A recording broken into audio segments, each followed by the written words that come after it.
Good morning, Book of Face mates. It is Coach Sparkles here, coming to you live. Now, this isn't my usual topic these days, but I was asked to talk about setting up a business by a friend of mine. So, of course, the mindset and the values and beliefs and all of that kind of work definitely plays a part in setting up a business. But let me wind it back. Why do I feel like that's a song or something? Anyway, so of course, setting up a business, it's something that I wouldn't actually recommend everybody do, to be honest, or not do without a lot more thought than what a lot of people put into it. It's a big beast to do it and set it up well. So like I said in the comments, I'm going to go rapid fire and ask you questions in the comments, right? So of course you have the practical stuff. You need an ABN. Are you going to trade under a trading name? What is your skill set? Who are you going to serve? One of the biggest things when I set up my first business, because I was freaking naive and had no freaking idea what I was really doing or getting into. Be very clear on who it is that you serve and go deep in that. It's called niching. So if you haven't heard of niching, go and learn about what a niche is. Learn about marketing. 80% of your time in your business should be spent on marketing, getting in leads, getting in clients, servicing those clients, having your presence. Learn how to market. I was, like I said, so naive. But when we talk about niche, don't just say, I help parents, help their teenagers. You help parents with what with their teenagers? Until we got very specific with our niche in the first business, we struggled. We helped teenagers feel good and navigate the sea of life as a teenager. Rah! What fluffy bullshit. When we got really specific, we help parents support their teenagers to do their homework stress-free. Oh my gosh, the leads rolled on in, right? So get very clear on your niche, get really good at marketing. And while you're setting up your business, be very aware of systems and processes. So if you're doing something consistently, document it. So then when you get to the stage where you want to hand those tasks over to somebody else to do it for you, they've got documentation and you're not scrambling to get it all written out. So document how you do the work, set up systems, booking systems. This is a game changer for me, but I really resisted that. Make sure you've got solid payment systems set up. Make sure you've got a way to capture emails so you can start building a list. Make sure, get your name set up on a page on Facebook. I don't believe in the first 6 months of business you necessarily need a website because you're still refining and getting clarity and really clear on who you are. Don't rush to get a website.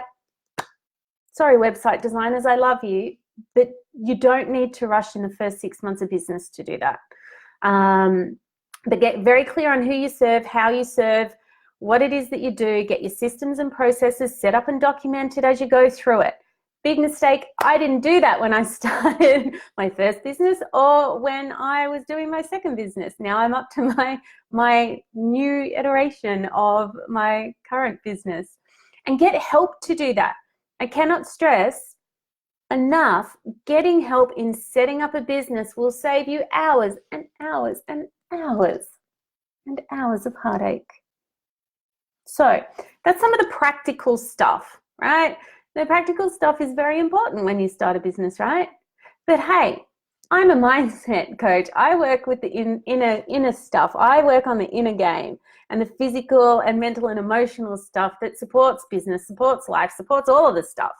So here's my biggest tip for you. Clear your shit around what you think being in business means or doesn't mean for you. If you grew up hearing your parents say you have to work hard for your money, is that something that's going to serve you in your business or not? If you grew up hearing your parents saying rich people are assholes, do you have a belief somewhere inside you that if you make lots of money in your business, you're going to turn into an asshole? Because I tell you what, I had that belief, and for years I didn't make any money and I wasn't an asshole, right? So be aware of what's going on in your head around business. So sit down and think. When you look at highly successful business people, what comes up for you? Clear that shit. And I really want you to understand. So whether it's business, whether it's personal, whether it's relationships or anything, you need to get clear and you need to understand how your body, your beliefs, and your mental and emotional health will work for you or against you in setting up a business and being successful in running a business. That is a huge thing. I started a business because I was burnt out from my corporate career. Not a healthy way to go into a business. It was to the corporate world. I'm just like, nah, I'm tired. I'm just going to start a business. I'm going to work with kids and teenagers. I'm going to change the world, which is all these beautiful, lofty dreams and ambitions. But I didn't know niche. I didn't know anything about marketing. I didn't understand systems or processes, and I dragged it out. I'm lucky for the first business. I had a business partner, so we were able to, he took care of all of that stuff. But when I stopped working with him, I still had to go back and learn the process myself. So there's no escaping it. Before you outsource anything, you need to have a level of understanding around how it works. You can't just, well, maybe you can. I don't like to limit people, but I think you need to understand so people don't fuck you over and take all your money saying they're marketing for you when they're not really doing anything. But I understand now how my body, how my cells sabotaged me. I was very cynical in a lot of ways, and I didn't understand how energetically I was repelling and pushing away what I wanted. So I also believe getting into some spiritual lore, understanding how your nervous system, how your physical body, your mental and emotional body all work together, how to work with the inner voice and how to understand and harness the power of your shadow values, and being aware of what beliefs you have and how they work for you or against you is really, really important. I was in a Facebook group where 80% of business owners in that group admitted that they knew that the mindset and the inner work was the most important thing that they could be doing for their business, but they weren't doing it. So give yourself the advantage that 20% of people have and work on that stuff while you're working on the practical stuff as well. Because how many businesses fall apart and don't last, right? You don't want to be that statistic. So what I've also found is being consistent pays. Be consistent. Show up daily, do the work, do it daily.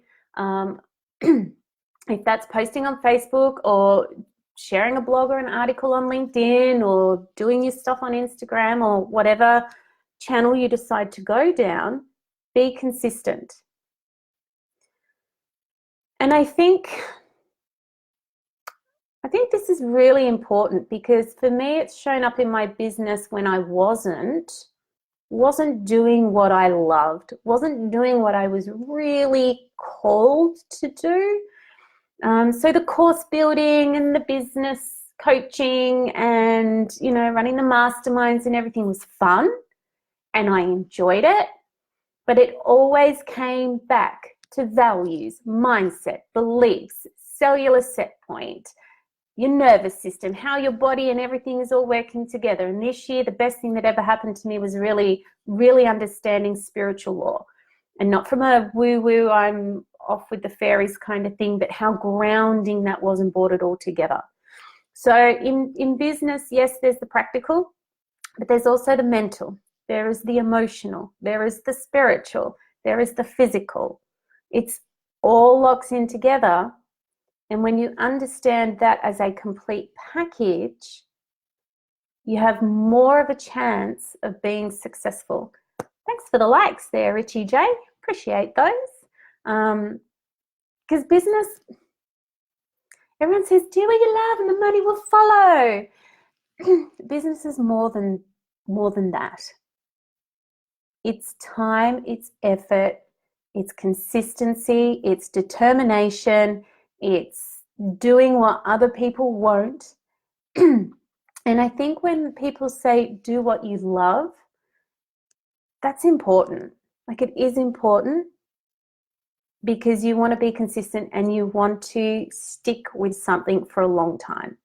And one of the biggest mistakes I made was just doing the things that I was good at, but I wasn't listening in here and going, okay, well, the things that I really, really love, like really love, I'm now doing. This year I've like walked away from all of the other stuff and the things. This year I'm doing what I love.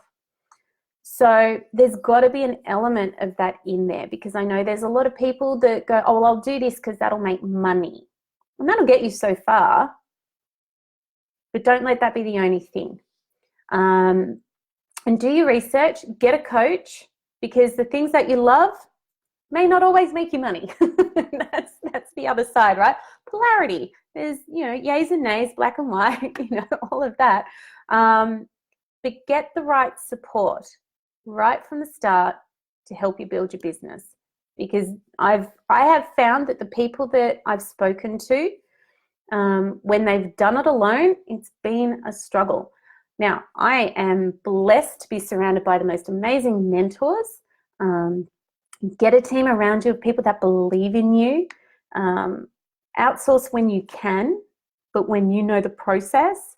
And look, I don't want to plant seeds. Business is work, like it's work, but it can be like the most freeing, amazing, it's definitely life-changing thing that could ever happen to you. And if you're currently working, I would suggest keep working.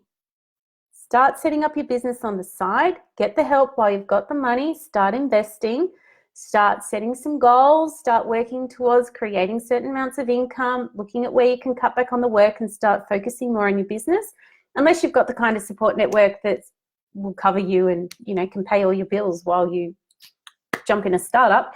And I hope that's good for you. I hope that's your life, because that would be pretty freaking amazing to not have to worry about paying your rent while you're setting up a business. But I'm a super practical person, and I made that mistake of just going, hey, I'm going to start a business. I don't really have a job right now. Perfect time. Oh, how do I pay for all of the things? But, I also operate on a lot of faith. So anyway, that's it from me for the person who requested this. I hope this has helped. Remember, if you want me to talk about anything more, post your questions in the comments, because this has already gone for 13 minutes and I really didn't want this to drag out for too long. I have a bazillion stories about business and what works and what doesn't, and lots of stories that of my own that I can share. So I generally don't tend to have too many secrets in my life. So hit me up with your questions, and I'll be back to answer them later. Thank you for watching, gorgeous people. Happy Friday. Golly, it's Friday already. Has this just been like a really amazing week for everyone? Oh, it's just been such a good week. Busy, but fun busy. I'm all about the fun now, in case you haven't picked up on that. My motto is, these days, if it's not fun, I fuck it off. It's that simple, really. Time for happy. Anyway, love you all, and I look forward to your questions. Bye.